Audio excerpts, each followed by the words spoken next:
Hello, in this video we will be going over the concept to teacher talk.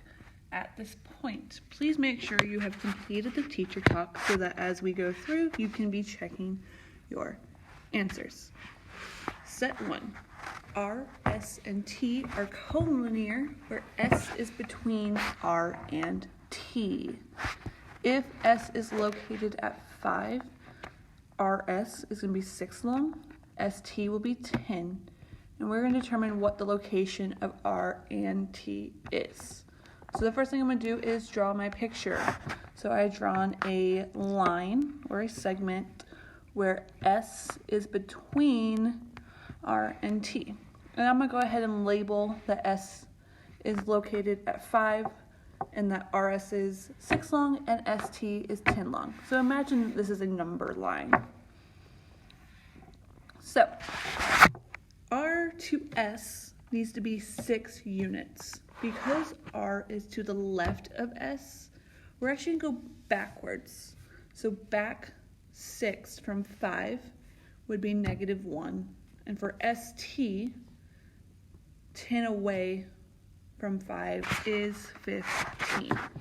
So what I've done is label that R is at -1 and T is at 15. So that's our answer for the first part of this question. The next part asks what is the value of R to T. So from R to T, well, RS is 6, ST is 10, so that distance will be 16.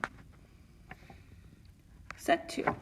Is segment AM congruent to segment MB? And explain. This is all about what information is given. So I want you to look at that picture. We have the 3 points on the segment, but we have nothing else. We do not have any measurements. We have no congruent markings. Therefore, no, the segments are not marked congruent, and there are no measurements to say they are equal. We can never assume.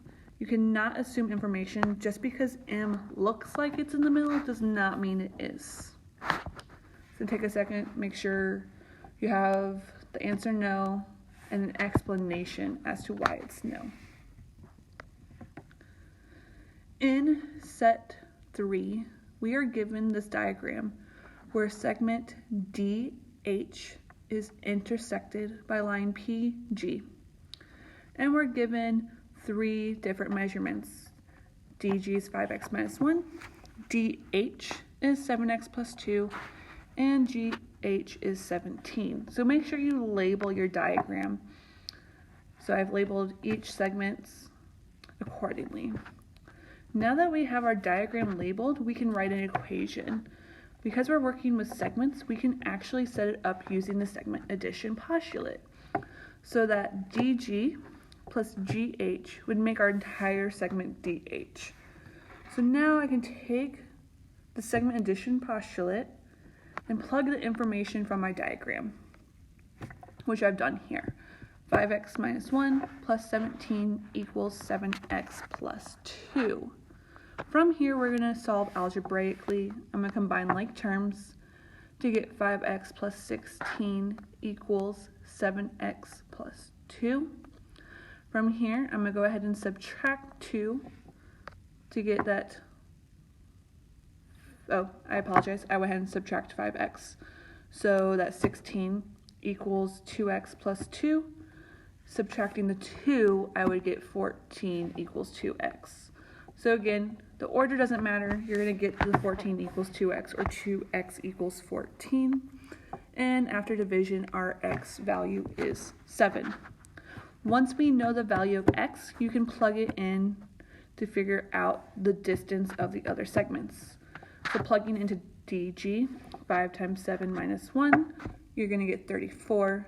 Plugging the information into DH, 7 times 7 plus 2, you'll be getting 51.